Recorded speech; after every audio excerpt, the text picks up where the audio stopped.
মুআররিখিন کرام বলেন আল্লাহ রাব্বুল আলামিন যেন এই কথা বলেন, হাবিব জিবরাইল প্রত্যেকদিন আপনার সাথে বারবার এসে সাক্ষাৎ করে যায়।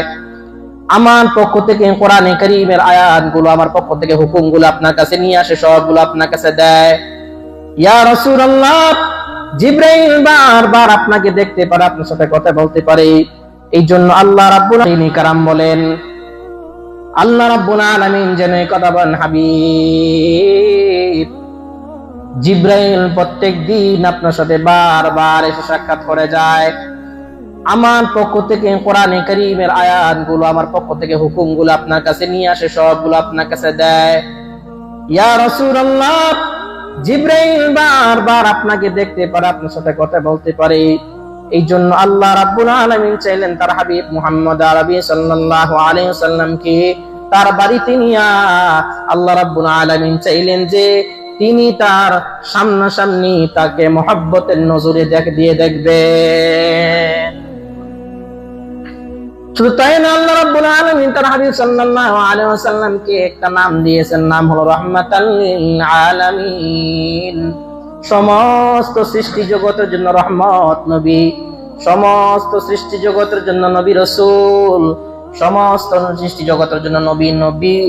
এই জন্য আল্লাহ রাব্বুল আলামিন মেরাজের রজনীতে 7 আসমান 7 জমিনের সব জায়গায় নিয়া আল্লাহর হাবিব সাল্লাল্লাহু আলাইহি ওয়াসাল্লামকে যে সব জায়গার নবী, এটা নবীজি সাল্লাল্লাহু আলাইহি ওয়াসাল্লামকে নিয়ার করে বুঝিয়ে দিয়েছে। সুবহানাল্লাহ। শুধু তাই না, আল্লাহ রাব্বুল আলামিন যেন বলেন, হাবিব দুনিয়ার জমিনে যে সমস্ত মহব্বত আর ভালোবাসা যেগুলো আছে, সব মহব্বতের ভালোবাসা পরিপূর্ণতা পাওয়ার জন্য তাদের মোলাকাত প্রয়োজন হয়। মোলাকাত, স্বামী তার স্ত্রীকে মহব্বত করে সেটা মোলাকাত আর প্রয়োজন হইলে সেটা পরিপূর্ণতায় পৌঁছে যায়। আল্লাহ রাব্বুল আলামিন তার হাবিবকে মাহবুব বলে ডাক দিয়েছেন। আল্লাহর হাবিব মুহাম্মদ আরবি সাল্লাল্লাহু আলাইহি ওয়াসাল্লামের মাহবুবত্বকে পরিপূর্ণতায় পৌঁছানোর জন্য আল্লাহ রাব্বুল আলামিন তার হাবিবকে তার বাড়িতে নিয়ে আল্লাহ রাব্বুল আলামিন নির্জনে আল্লাহর হাবিবের সাথে কথাবার্তা বলেছেন। সেই কথাবার্তাটা বলা হলো তার হাবিবের সাথে একটা বিশেষ মোলাকাত। এই মোলাকাতের মাধ্যমে হাবিব এবং মাহবুব, আল্লাহ এবং রাসূলের মধ্যে একটা মহব্বতের বহিঃপ্রকাশ ঘটে গিয়েছে। বলেন সুবহানাল্লাহ। এই জন্য আল্লাহ রাব্বুল আলামিনের সেই কথাগুলো বলতে গিয়া কবি বড় সুন্দর করে বলেন, মেরাজ তো করছু সুদাও সাবআ সামাওয়াত, মেরাজ তো করছি সুদাও সাবআ সামাওয়াত, ফরশু কদমত আরশ বরি সিদরা সরিরি, ফরশু কদমত আরশ বরি সিদরা সরিরি, উম্মি লকবি মাহে আরব মারকাজ ঈমান, উম্মি লকবি মাহে আরব মারকাজ ঈমান, হর ইলম আমল রাত মুদারি ও মুদিরি, হর ইলম আমল রাত মুদারি ও মুদিরি। আল্লাহ রাব্বুল আলামিন তার হাবিব সাল্লাল্লাহু আলাইহি ওয়াসাল্লামকে বলেন, হাবিব আপনার জন্য আমার আরশ আজিম লালায়িত হয়ে আছে, আরশ কদমত আরশ বরি সিদরা সরিরি। হে হাবিব আপনার কদমটাকে আরশ আজিমে রাখবেন। এই জন্য নবীজি সাল্লাল্লাহু আলাইহি ওয়াসাল্লাম আরশ আজিমে যখন পা রাখলেন, পা রাখার সাথে সাথে আরশ যেন বলে, আল্লাহ সত্যি আমার সৃষ্টির পরে সবচেয়ে বেশি শ্রেষ্ঠত্ব মনে হচ্ছে আমার কাছে আজকে, কারণ আমার বুক দিয়ে হেঁটে যাচ্ছেন রাহমাতুল লিল আলামিন। সুবহানাল্লাহ বিহামদিহি। এই জন্য আল্লাহ রাব্বুল আলামিন বা নবী আরশ আজিম আপনার দিদার পাওয়ার জন্য লালায়িত হয়ে আছে। আরশ কদমত মেরাজত কুরসি সুদাও সাবআ সামাওয়াত, নবীজি সাল্লাল্লাহু আলাইহি ওয়াসাল্লামের কদম পাওয়ার জন্য আরশ আজিম সহ 7 আসমান আল্লাহ রাসূলের কদমের জন্য পাগল পারা হয়ে আছেন, লালায়িত হয়ে আছেন। এই জন্য নবীজি সাল্লাল্লাহু আলাইহি ওয়াসাল্লাম যখন আরশ আজিমে গিয়ে হাঁটা আরম্ভ করলেন, আল্লাহ রাব্বুল আলামিন তার হাবিবকে নিঃসঙ্গ হওয়ার কারণে আল্লাহ রাব্বুল আলামিন হযরত আবু বকর সিদ্দিক রাদিয়াল্লাহু তাআলা আনহু এবং বেলাল রাদিয়াল্লাহু তাআলা আনহুর অবয়বে দুইজন ফেরেশতাকে নিযুক্ত করে দিয়েছেন, যে ফেরেশতাগুলো নবীজি সাল্লাল্লাহু আলাইহি ওয়াসাল্লামের আশেপাশে হাঁটাহাঁটি করতেন, নবীজি যেন ওই জায়গার মধ্যে একাকিত্ব অনুভব না করেন। সুবহানাল্লাহ। আল্লাহর হাবিব মুহাম্মদ আরবি সাল্লাল্লাহু আলাইহি ওয়াসাল্লাম মিরাজ থেকে এসে বিলালকে বলছেন, বেলাল, আমি যখন মেরাজে গিয়েছি তখন দেখেছি তোমার পায়ের আওয়াজ আমি শুনতে পেয়েছি। বেলাল, বেলাল বলো, তুমি এমন কি আমল করো যে আমল করো তুমি আরশ আজিমে চলে গিয়েছো? আল্লাহর হাবিব সাল্লাল্লাহু আলাইহি ওয়াসাল্লামের কথার প্রতি উত্তরে বেলাল বলেন, ইয়া রাসূলুল্লাহ, আমার তেমন কোন আমল নয়, একটা আমল বা দুইটা আমল আমার মধ্যে ছিল। একটা হলো, আমি যখনই ওযু করতাম, ওযু করার পর আমি 2 রাকাত নামাজ আদায় করতাম, এবং যখনই মসজিদে প্রবেশ করতাম 2 রাকাত নামাজ আদায় করতাম। হইতে পারে আল্লাহ রাব্বুল আলামিন এর ফজিলতের কারণে আল্লাহ তাআলা আমাকে ওই মেরাজের রজনীতে আপনার সামনাসামনি বা আপনার আশেপাশে রেখে দিয়েছেন। বলেন সুবহানাল্লাহ। এজন্য এই যে সালাতুল যে আমরা বলি যে দুখুলে মসজিদ যে নামাজ 2 রাকাত নামাজ পড়ি, তাহিয়াতুল মসজিদ বা দুখুলে মসজিদ যে নামাজ পড়ি, এটা অনেক ফজিলতপূর্ণ, কিন্তু এই আমলটা আমাদের থেকে অন্যের থেকে ছুটে যায়। আল্লাহ তাআলা আমলগুলো করার তৌফিক দিক, বলেন আমিন। নবীজি সাল্লাল্লাহু আলাইহি ওয়াসাল্লাম আবু বকর সিদ্দিক রাদিয়াল্লাহু তাআলা অভাবে একজন মানুষ দেখলেন। কেন দেখলেন? নবীজি সাল্লাল্লাহু আলাইহি ওয়াসাল্লাম একার মধ্যে একা ছিলেন। দুনিয়ার মানুষ একটা উদাহরণ দিয়ে বুঝবেন সহজে। আপনাকে যদি 10 তলা একটা বিল্ডিং এর মধ্যে, পুরো একটা বিল্ডিং এর মধ্যে একা বসে দেওয়া হয়, যত বড় সাহসী ব্যক্তি হোক না কেন, দেখবেন ওই জায়গার মধ্যে ভয় অনুভব হবে। কি বলেন? 10 তলার মধ্যে বসে রাখলাম, একা আপনাকে পুরো লাইট লাগায় আপনি থাকতে পারবেন কিছুক্ষণ? কষ্ট ভয় পাবেন না? নবীজি সাল্লাল্লাহু আলাইহি ওয়াসাল্লাম 10 তলার উপরে ওঠেন নাই, আরশ আজিমে উঠেছেন, সব কিছু বেদ করে আল্লাহর হাবিব সাল্লাল্লাহু আলাইহি ওয়াসাল্লাম গিয়েছেন, একা অনুভব করতেছেন। এই জন্য আল্লাহ রাব্বুল আলামিন আবু বকর বানাইয়া একজন ফেরেশতাকে পাঠিয়ে দিয়েছেন, বুঝাই দিয়েছেন, নবী, দুনিয়ার জমিনে আল্লাহ রাব্বুল আলামিন আপনার জন্য একজন বন্ধু নিযুক্ত করেছেন, নাম আবু বকর সিদ্দিক। আর আরশ আজিমের জন্য আমি আল্লাহ আপনাকে এই ফেরেশতার মাধ্যমে একটা সিদ্দিক আকবর আবু বকর সিদ্দিক বানাইয়া আপনার জন্য বন্ধু বানাইয়া দিলাম। সুবহানাল্লাহ। এজন্য মুহতারাম হাজির, নবীজি সাল্লাল্লাহু আলাইহি ওয়াসাল্লাম মিরাজের সফরটা খুব বিস্ময় এবং খুব আশ্চর্য বিষয় এবং খুব মুআজিজার বিষয়। আল্লাহর হাবিব সাল্লাল্লাহু আলাইহি ওয়াসাল্লাম যখন মিরাজের সফরে রওনা করবেন, মেরাজের সফর রওনা করার জন্য বৃহস্পতি সপ্তাহ বলেছিলাম, নবীজি সাল্লাল্লাহু আলাইহি ওয়াসাল্লাম কি কাবা শরীফ থেকে 20 ফুট পূর্ব দিকে জমজমের কূপের সামনে শোয়াইয়া আল্লাহর হাবিব সাল্লাল্লাহু আলাইহি ওয়াসাল্লামকে ওখানের মধ্যে সিনা চাক পরাইয়া ওনার ভিতর থেকে সবকিছু বের করে নতুন করে ওনাকে আল্লাহ রাব্বুল আলামিন কিছু ঈমানের শক্তি দিয়ে ওনাকে তৈরি করলেন। আবার নবীজি সাল্লাল্লাহু আলাইহি ওয়াসাল্লামকে বলেন, ইয়া রাসূলুল্লাহ, আপনি 2 রাকাত নামাজ আদায় করে নেন। কেন নবী? এই জন্য আল্লাহ রাব্বুল আলামিন সমস্ত উম্মতে মুহাম্মদীকে শিক্ষা দেন, হে উম্মতে মুহাম্মদী, যখন তোমরা কোন সফরে রওনা করবা, সফরে রওনা করার আগে 2 রাকাত নামাজ আদায় করার পর তোমরা সফরে রওনা করবা। কোন বান্দা এবং কোন বান্দি যদি সফরে রওনা করার আগে 2 রাকাত নামাজ আদায় করে সে বের হইতে পারে, আল্লাহ রাব্বুল আলামিন ওই বান্দাকে মৃত্যু ব্যতীত সব মুসিবত থেকে তাকে হেফাজত করবেন। বলেন সুবহানাল্লাহ। মেরাজের আলোচনা শুধু শুনলেই হবে না, অনেক আমল এখানে আছে। একটা আমল, সেটা কি? সফরের আগে কি করা? উযু করে এবং 2 রাকাত নামাজ আদায় করে বের হওয়া। এই জন্য কারণ রাস্তাঘাটে অনেক দুর্ঘটনা হতে পারে কিনা পারে না, বলেন বলতো।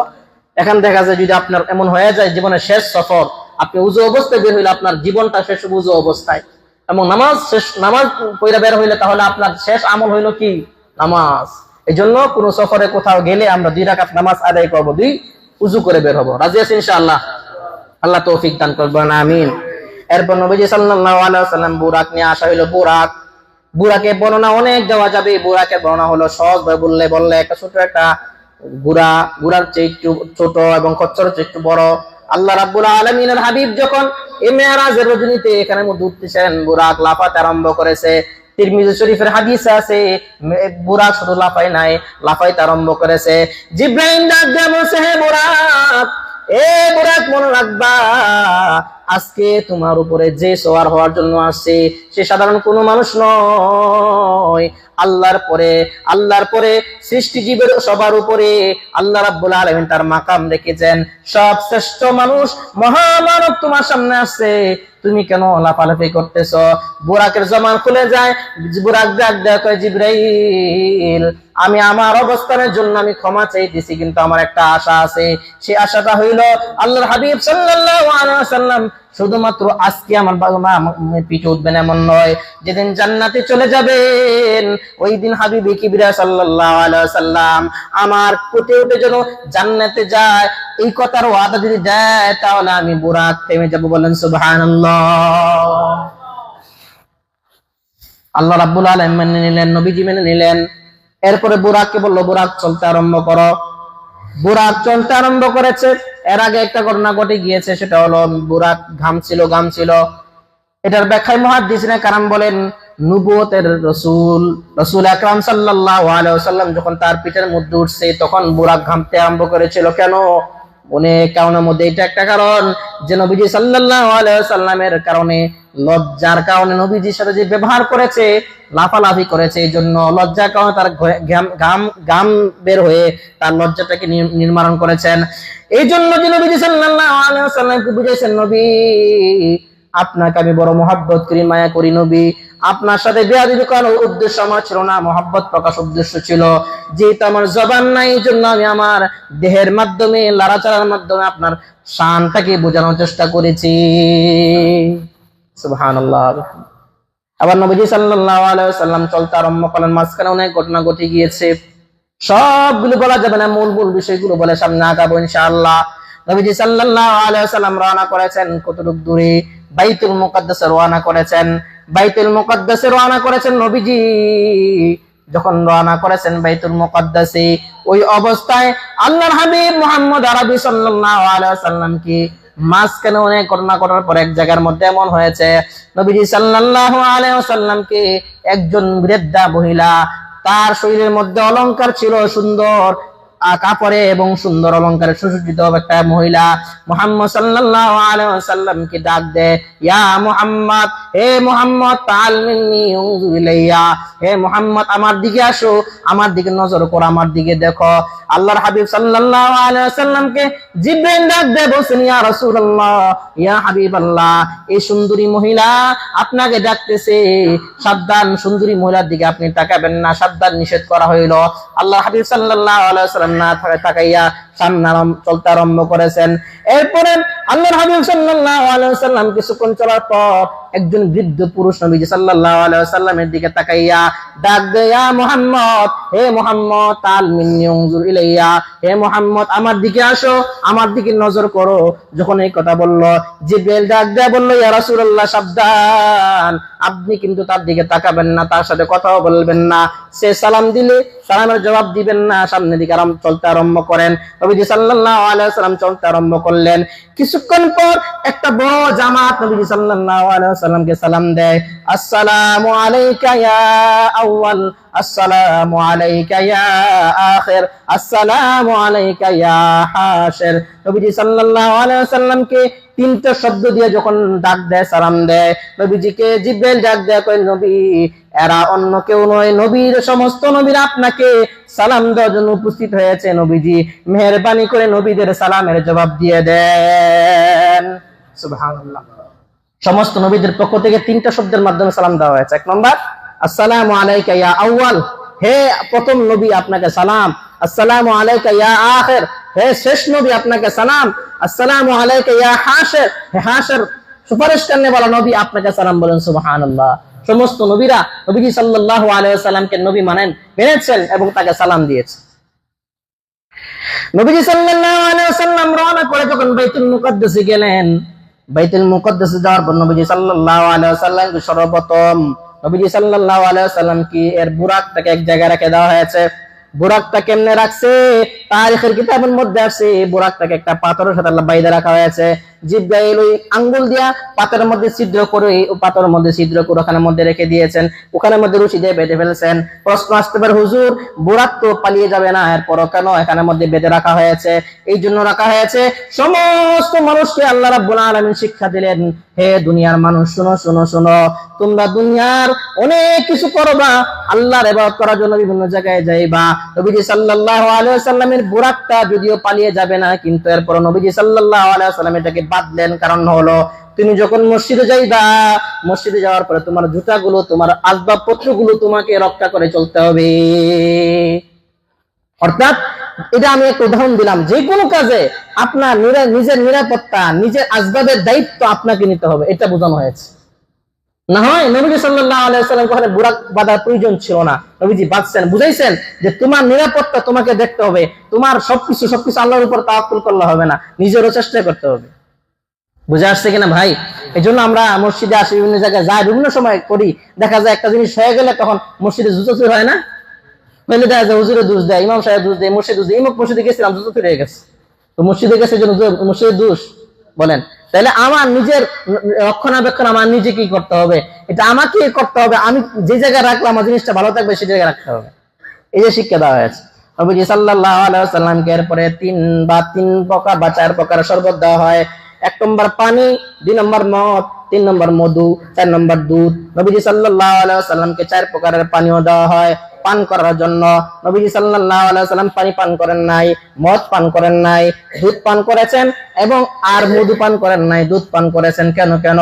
জিবরাইল ডাক দিয়ে বলেন, ইয়া রাসূলুল্লাহ, ইয়া হাবিবাল্লাহ, আপনি খুব বুদ্ধিমানের কাজ করেছেন, আপনি দুধ পান করেছেন, মধু পান করেন নাই, আপনি দুনিয়ার বন্ধু মধু পান করেন নাই, আপনি মদ পান করেন নাই, আপনি পানিও পান করেন নাই।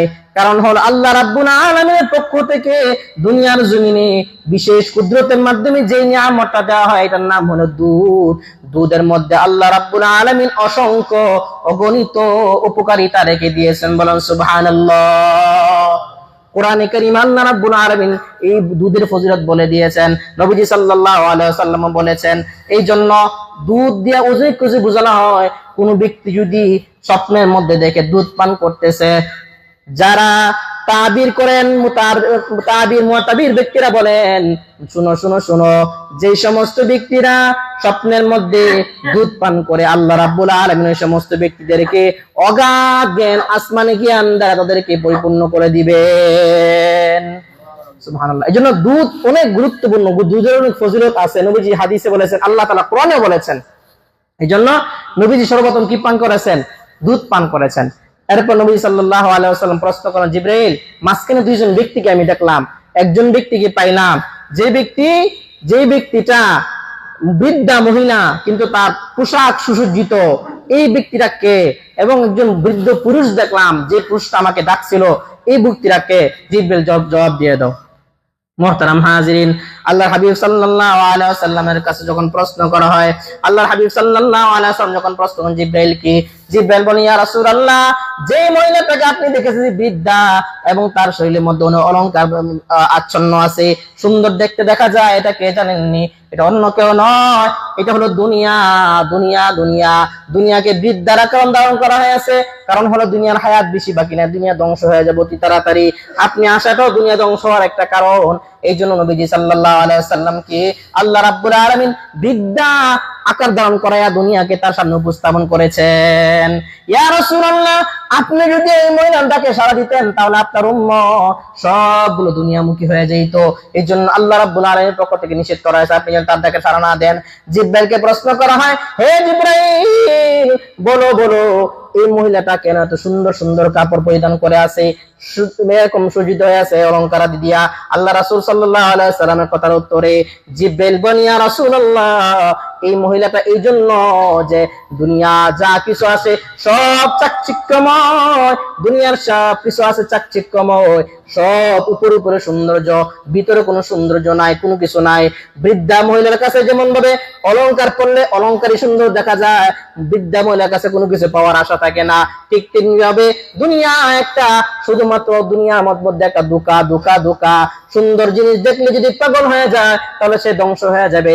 আল্লাহ রাব্বুল আলামিন বলেন, ওয়ামাল হায়াতুদ দুনিয়া ইল্লা মাতাউল গুরুর, দুনিয়া যা কিছু আছে সব কিছু হলো ধোঁকা। সবকিছু কি? সবকিছু ধোঁকা। এই জন্য আল্লাহ রাব্বুল আলামিন ওই বৃদ্ধা মহিলাকে দাঁড় করাইছেন, ঠিক আছে, কিন্তু সুন্দর করে সাজায় দাঁড় করাইছেন, বুঝাইছেন দুনিয়াকে আমি আল্লাহ সুন্দর করে সাজায় রাখছি। কোন ব্যক্তি যদি দুনিয়ার পিছনে পাগল হয়ে যায় তাহলে তার দুনিয়াও শেষ হয়ে যায়, আখিরাতও শেষ হয়ে যায়। এই জন্য যে ব্যক্তি দুনিয়া চায় সে দুনিয়া পায়, আর যে ব্যক্তি দুনিয়া এবং আখিরাত চায়, আল্লাহ রাব্বুল যে ব্যক্তি আখিরাত চায় সে দুনিয়াও পায় আখিরাতও পায়, এবং সে যে ব্যক্তি দুনিয়া চায় আখিরাত চায় আল্লাহ তার দুইটা দিয়ে দেন। বলেন সুবহানাল্লাহ।